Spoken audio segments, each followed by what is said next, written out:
Olá, pessoal. Sejam muito bem-vindos. Hoje vamos desvendar a matemática da desvalorização. Quando ouvimos falar de inflação nos jornais, muitas vezes pensamos em preços mais altos no supermercado, mas do ponto de vista da matemática financeira e comercial, a inflação é um motor numérico implacável. Não vamos aqui entrar na parte econômica, que não é o objetivo, é mais para termos uma ideia geral do que é que vem a ser isso, para não ficarmos tão perdidos quando vocês virem isso em algum lugar. Para começar, observem esta comparação aqui na tela. Olha só, aqui na tela nós temos o seguinte: uma comparação bem interessante de duas coisas. Por um lado, nós temos a inflação e, por outro lado, a deflação. Uma é boa e a outra é ruim, não é isso? Errados. Vamos lá. De um lado, nós temos a inflação, o aumento persistente e generalizado dos preços de bens e serviços, a consequência primária, a perda do poder aquisitivo da moeda. Se os salários e investimentos não acompanham essa taxa, o seu dinheiro encolhe. Então, esse é o primeiro fenômeno. Se tudo está aumentando, o aumento de preços, o meu poder de compra ele vai diminuir. Então, essa aqui é uma consequência. A perda de poder aquisitivo. Por outro lado, nós temos o que? A deflação, a queda persistente e generalizada dos preços. Parece boa à primeira vista. Isso aqui parece ser maravilhoso. Os preços caindo, não é isso? É bom até certo ponto. Porque o que acontece?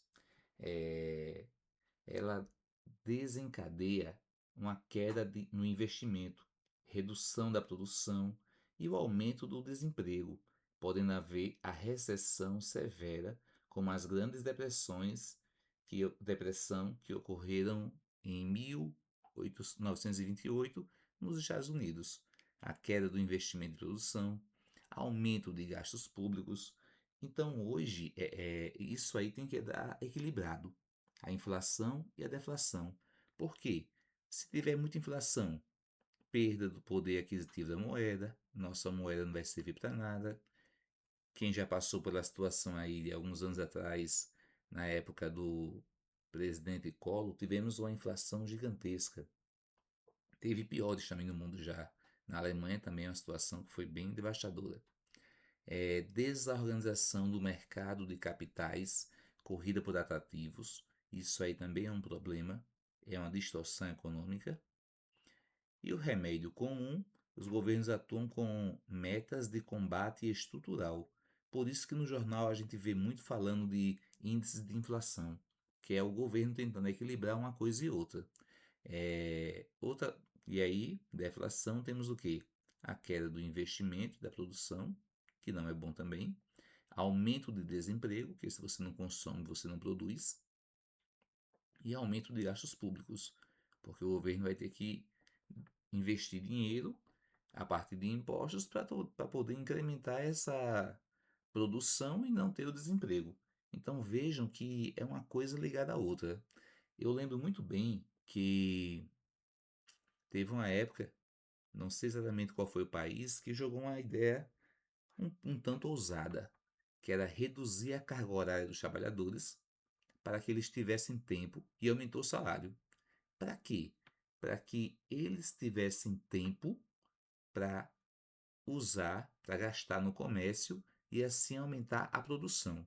Eu digo ousada porque, diga aí, você tem uma empresa, aumentar o preço dos valores, manter os preços, né? Mas ter o quê? Aumentar o salário para que esse dinheiro circulasse. Porque no que aumenta o salário e diminui o tempo, eles tinham tempo de gastar. E eles gastando aumentava o quê? A produção. Aumentando a produção aumentava o quê? Empregos e assim por diante. Foi um ciclo bem interessante, mas na minha opinião, ousado. Avançando aqui, vamos ver aqui como é que ocorre essa mecânica, não é isso? Essa mecânica de medição. olha só, como a inflação é medida na prática? Não se mede a inflação olhando para um único produto, mas sim para uma cesta básica de produtos e serviços. Não dá para fazer calcular com um único produto, claro, porque tem açúcar, então tem um quê? Um padrão, uma das coisas analisadas é a cesta básica. A metodologia padrão utilizada no Brasil e no mundo é o método Las Payeres. Está aqui, ó, criado, é o método Las Payeres, desse camarada aqui, que ele definiu uma cesta de produtos com quantidades físicas fixadas e baseadas. Aí é feito o quê? Uma coleta mensal. Todos os meses, pesquisadores vão ao mercado e coletam os preços médios desses exatos produtos. Olha como acontece o negócio. No Brasil, temos diversos índices oficiais que servem para fazer esse cálculo, tá certo? Podemos ver aqui no próximo slide. E aí ele coloca na cesta e faz isso aqui, ó. Multiplica as quantidades dos preços fixos pelas médias atuais dos valores total da cesta naquele mês. Pronto, basicamente isso. E aí, no Brasil, nós temos o quê? Alguns índices que vão nos ajudar a entender como é que está acontecendo essa dinâmica. Primeiro, nós temos o IPC, Índice de Preços e Consumos, Índice do Preço ao Consumidor, que foca no consumidor final nas grandes cidades. Então, aprendemos o primeiro índice. Quem calcula isso aqui? Normalmente é o IBGE, tá certo? O responsável por esses cálculos. Depois temos o IPA, Índice de Preços no Atacado, que mede a variação de preços no setor produtivo industrial. Isso aqui é feito pela Fundação Getúlio Vargas, porque quando ocorre um aumento aqui, provavelmente aconteceu aqui também, ou vice-versa, certo? Então, uma coisa está ligada à outra. E aí, não dá para também misturar cesta básica com tijolo ou cimento. E aí nós temos outro índice chamado INCC. INCC seria o quê? O Índice Nacional do Custo de Construção, que é o foco na construção civil, para evitar essa misturada toda. Então o Brasil ele faz esse arrumadozinho aí, essa separação para poder controlar os gastos públicos, para não ter deflação nem inflação, porque já vimos que as duas coisas são ruins. E temos também o IGP. O IGP é o Índice Geral de Preços, uma média ponderada calculada também pela Fundação Getúlio Vargas. E aí é feito da seguinte maneira: destina-se 30% para o IPA, 60% para o IPA, peso 6, né? E aí 30% para o IPC, peso 30, e 10% para o INCC. E aí o IGP ele vai meio que a média ponderada e vai analisar o quê? Como é que está o andamento das coisas. Ele é quem vai ser nosso parâmetro principal em relação a isso, para poder gerir os aumentos, os custos, se vai precisar aumentar imposto, aumentar salário e fazer todo esse controle para que o país possa andar, o mundo possa andar de maneira razoável. Não é tão simples mexer com isso. Já vou adiantando. Agora que sabemos de onde vêm os dados, vamos para a matemática. Como seria essa matemática? Olha só, imaginemos aqui um único mês. O que acontece? Temos aqui o produto A, que custa R$ 80. 2 unidades vai ser o que? 160. Não importa aqui o produto, a gente só quer saber da matemática. E aí temos o outro produto que custa 40, somando aqui dá 200. E aí o produto A, em fevereiro, vai passar a custar R$ 81. 2 unidades, 162. O produto B, R$ 42. Aumento de R$ 2 também. Total, 204. E aí nós fazemos aqui o quê? Aquele cálculo. Taxa de inflação vai ser o quê? O valor em fevereiro dividido pelo valor em janeiro menos 1, o que fizemos na aula anterior. Então, foi uma inflação de 2%. Mas isso significa que o meu poder de compra diminuiu 2%? Vejamos aqui. A ilusão da adição taxas acumuladas. Já até comentamos um pouco sobre isso na aula anterior, mas olha só o que vai acontecer de verdade, tá certo? Nós temos aqui a ilusão de que quando aumenta 1% em janeiro, 1,5% em fevereiro e 2% em março, isso aqui é igual a 4,5% de inflação. Cuidado, não é linear. E essa continha aqui não é linear. Cuidado. Questões que aparecerem nisso aí, tá certo? Tomar esse certo cuidado. Como é que eu vou saber qual foi a inflação no trimestre, por exemplo? Tem que ser sempre acumulado. Por exemplo, se houve um aumento de 1%, então naquele mês vai ser 1 mais o aumento, não é isso? 1 mais 0,01 multiplicado por 1 mais 0,015 multiplicado por 1 mais 0,02. Por quê? Porque isso aqui corresponde a 1%, isso aqui é 1,5% e isso aqui é 2%. Menos 1, então a taxa que eu tive não foi exatamente 4,5. Quando eu ando aqui duas casinhas, vai dar o quê? 4,57% no trimestre. E aí tem uma coisa aqui bem interessante. Isso significa que nesses 3 meses deveríamos ter um aumento de 4,57 para não alterar o meu poder de compra, para que eu possa continuar comprando. É errado também. Sabe por quê? Vamos lá. Próximo slide. O efeito ele é exponencial. E aí, nesse caso, eu tenho que tomar um certo cuidado sobre a inflação. Por quê? Conforme o horizonte do tempo, tá certo? O tempo aumenta, essa diferença se amplia. Vejam no slide aí, olha só, nessa situação aqui, se tivermos uma taxa constante de 1% ao mês durante 10 meses, o que é que vai acontecer? Todo mês aqui aumentou 1%, tá certo? Qual vai ser o meu aumento durante 10 meses? A gente acha que é 10%, mas não, na verdade é 10,46%. Já está aqui as contas, vocês já entenderam aqui a situação. Então, em 10 meses, o acúmulo ultrapassa a soma simples de 10% devido ao efeito composto da base dos cálculos crescentes.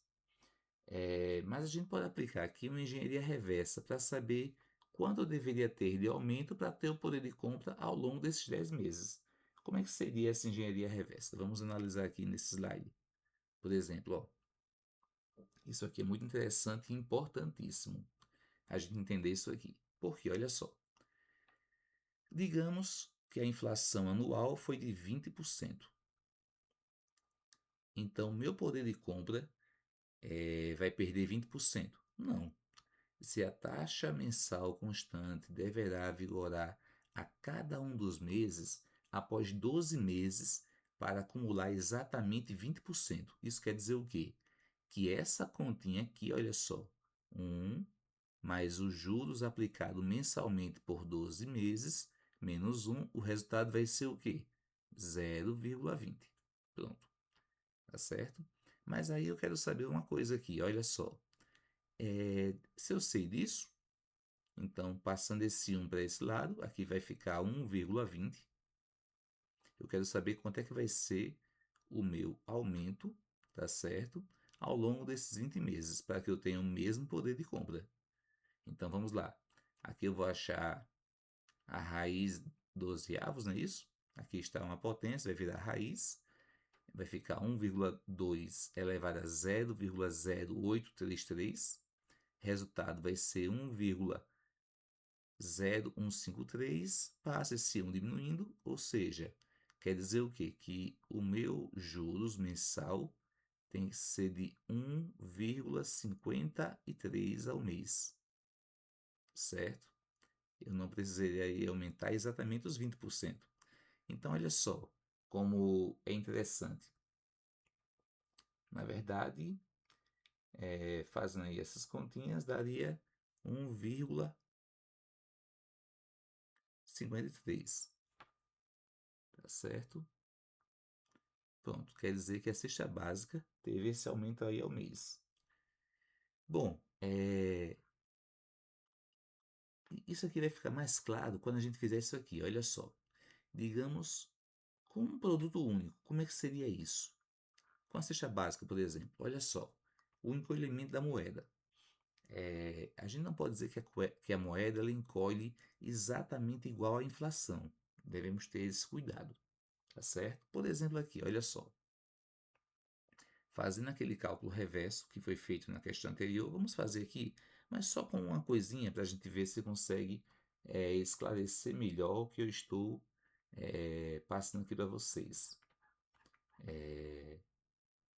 Porque isso, às vezes, confunde um pouco quando a gente está trabalhando com inflação, índice. Qual deve ser o índice cobrado, não é isso? Então vamos lá. Num período em que a inflação é de 20%, qual é a perda real do meu poder de compra? Então vou fazer aqui um cálculo bem simples para a gente aqui entender. Por exemplo, digamos que a cesta nesse mês ela custe R$ 100. Então, se eu tenho R$ 1.000, é meu poder aquisitivo, é R$ 1.000. Com R$ 1.000 eu compro quantas cestas? 10 cestas. Então, se houve uma inflação de 20%, quer dizer o quê? Que eu só vou comprar 8 cestas, não é isso? Aí é que se enganam. Sabe por quê? Porque olha só o que acontece. Na sexta, houve uma inflação de 20%, a cesta básica custa agora R$ 120. Então, o novo poder aquisitivo vai ser o quê? Os meus R$ 1.000 não vão comprar mais as 10. Vão comprar o quê? 8,33 cestas. Então, não é 8 como a gente imaginava, não é isso? Por quê? Porque a variação percentual ela ocorre, olha só, uma inflação de 20% resulta em uma perda de 17,67% e não de 20%. Por quê? Porque eu estou interferindo aqui, a fórmula geral é uma perda aquisitiva. Quando essa matemática foge do controle, entramos. Bom, só um pouquinho, pessoal. Isso quer dizer que quando o meu ocorre inflação, essa inflação ocorre em cima de quem? Do valor do produto. Não ocorreu em cima do meu salário.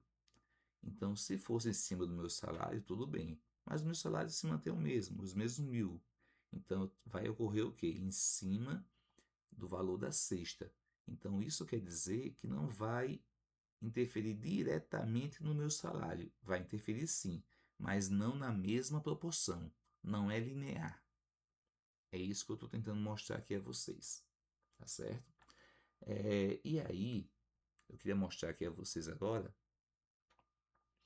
históricos de uma hiperinflação que ocorreu na Alemanha e no Brasil. Olha só aqui, ó. Quando essa matemática foge do controle, quando o governo não consegue controlar nem a hiperinflação, nem a deflação, o que acontece? Olha só o que aconteceu aqui. Na Alemanha, em 1823, a taxa chegou a absurdos 855,44 vezes 10 elevado a 8% ao ano. No Brasil, em 90, como eu já havia relatado um pouquinho antes, atingiu 2.740,23%. Nesse cenário, a moeda perde o sentido e a economia se desorganiza completamente. Você vai comprar uma coisa agora, daqui a uma hora já houve inflação e mudou. Daqui a um dia, o que você compra hoje, amanhã você não consegue comprar. Então, o povo, houve uma corrida desesperadora.